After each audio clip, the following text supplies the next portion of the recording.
let's go ahead and move on to topic number 5. And we talked about it briefly, but I just kind of want to dig in just a little bit more. And unfortunately, we're just talking about how HBO is losing right now, losing subscribers or viewers ever since they lost Game of Thrones. And so we got this report right here from JoeBlow.com. HBO lost half of its viewers when Game of Thrones ended. And if we scroll down here, a new report regarding HBO reveals that they're still likely missing the global success of Game of Thrones, according to the report coming from Variety. HBO lost more than half of its viewers in the key demographic when it hit series came to an end. Game of Thrones was responsible for propelling HBO to new rating heights as it became one of the most watched networks in North America. When Game of Thrones ended, the network saw a 51% loss of its adult audiences 1849, and that's the prime right there. After the series finale aired, the series was watched by 12 million viewers, and the report suggests that a lot of viewers bailed on HBO after the finale came and went. The same report also states that HBO lost 38% of its overall viewers compared to 2019. That is just freaking awful. Losing half. I mean, just if I lost half of my subscribers right now, I would cry. You know what I'm saying? You know, like that's just horrible, man. And I think partly because, you know, a lot of people were disappointed with the finale of HBO as well. You know, so that was like, screw HBO. But again, I just want to ask, what do y'all think about this? And this HBO Max. I mean, this is another reason why they're trying to bring in Sex and the City and do all this crazy stuff, because they need viewers. But what do you think about this specifically? Any of y'all can grab it. I think like this, man, like the people that they're saying they lost, think about how long those people held on as they kept pushing Game of Thrones. They pushed Game of Thrones back almost 2.5 years. And those people still kept paying to have HBO. Yeah. So you're telling me that these people, they kept paying the fee and they kept pushing Game of Thrones back 2.5 years, but the people kept paying the fee watching, I guess, nothing. And then when the Game of Thrones left, they left. Right. So it tells me you better find some more content similar to Game of Thrones and start putting it out there. Now, me as a YouTuber, I experienced this because people leave me left and right when I'm not doing power. I mean, it's like, what the fuck, man? There's so much other great content out here.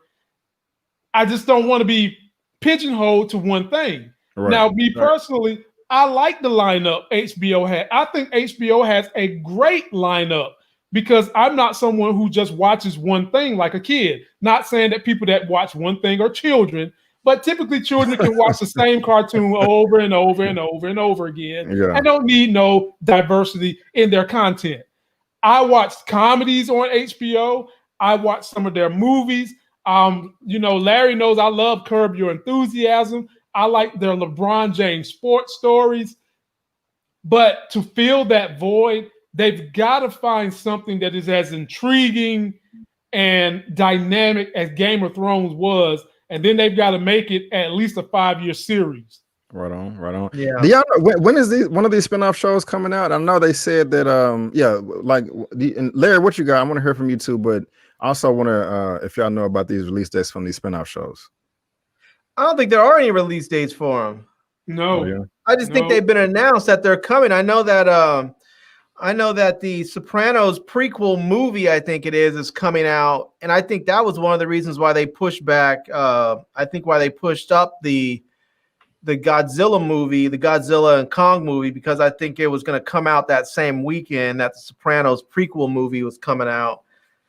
But I mean, HBO, to be honest with you, HBO just needs to really find, like, I'm going to say maybe 2 or 3 real big blockbuster series, and they need to get that. They need to get those out there and made, because it's one of those. HBO's always been one of those networks where they have just big franchise fan favorite tentpole series, and they don't have anything like that now. I mean, you have some shows that people like Euphoria. It's an award-winning series. People like what's her name, Zendaya, but that's a show that's very much into a specific demographic. I mean, I haven't watched it. I have no intentions on watching it, Someone Me called me neither. old because I don't really want to watch it. I was like, I watched like the first 15, 20 minutes of it, and I was like, yeah, it's not really for me, you I know? got you. And I- so, yeah. But I watched. Go ahead. I'm sorry. But I think like Game of Thrones is one of those things where it had a little something for everybody except for like little kids. But not to say little kids wouldn't like it, but you just probably don't want them watching it. But Exactly. I feel like it had something for everyone. And in the past, there's always been a couple of big shows on HBO that people would watch, like, you know, Oz or The Wire or The Sopranos or Sex and the City or True Blood. It was like HBO had these big blockbusters that they just kept on putting on one after the other, after the other, after the other. And they've just kind of gone into a slump. They should have had something lined up and ready to go. And instead they haven't. They've just let the audience sort of just flounder. I got to before you go, I got a question. Now, HBO did The Watchmen. Now, did you guys see the ratings for The Watchmen? Yeah, but I'm assuming they were high. Was a miniseries, though. That's a difference because we knew That's right out the gate that was a one series and done. Well, that's what I'm saying. The ratings for that I read in a couple of spaces was second only to Game of Thrones. So the issue I had was, why didn't you continue to make that more than just a one season and done type thing? I think it was the creators didn't want to. I think I could be wrong, but I think the writers or directors, that was just like this is a one and done. I could be wrong. They could just throw the money at them. That would make sense to me, you know, paying what they want. But I'm not 100% there. After that, guess what was one of the next highest rated series they had? Lovecraft Country. Yeah. So and everyone's expecting that to come back. Right. And so, like I said, if you could continue to put out enough content with wide diversity that grabs that same audience, you can remake the action, but you got to keep the series going. So when I mentioned that you have to have something that keeps going, I was thinking about Watchmen. That was a good damn series. It was a good season. How about that? You know, it was a good season. And if you was able to stretch that out 4 or 5 more seasons, you could have had another banger that brought in the same kind of people in that same genre that you lost from Game of Thrones.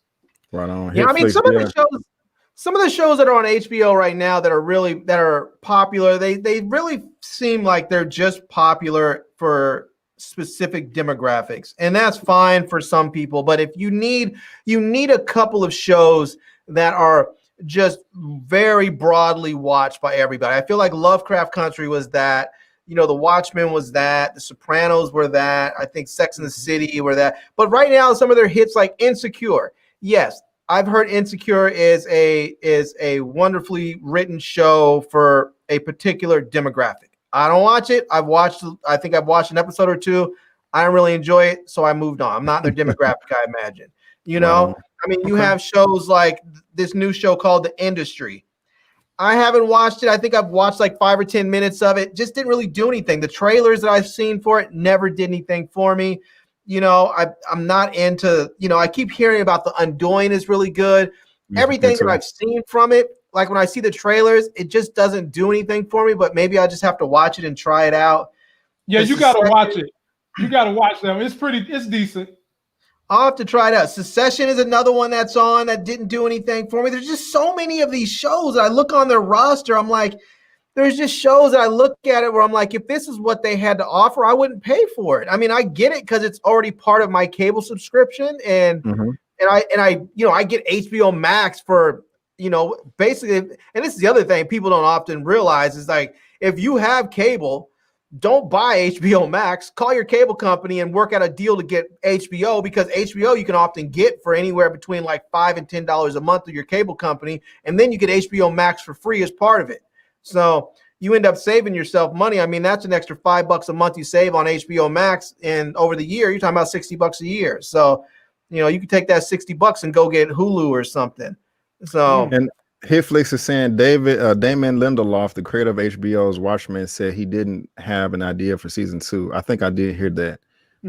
So, but I mean, I mean, you know, you get paid to write, so y'all can come up with something eventually. Thank you. But, I'm surprised that they even picked that thing up. I mean, if you go into a pitch meeting, then one of the things they want to do is ask you, show me an outline for the next 3 seasons. We want to see 3, 4, 5 seasons. I mean, I can't believe he pitched a 1-season thing unless he pitched it as a mini series and they said okay. And then after they saw the ratings, they were like, "Holy crap, we need to keep this going." And he was like, "Sorry, I don't have nothing for you." But Right on. Now the rumor on the street is Regina King has said she wants to come back direct and do part of the script and act in a Watchmen going forward. I'm down. I'm down with I'm it. down too. I'm down with it. Okay. I'm down with it. Okay.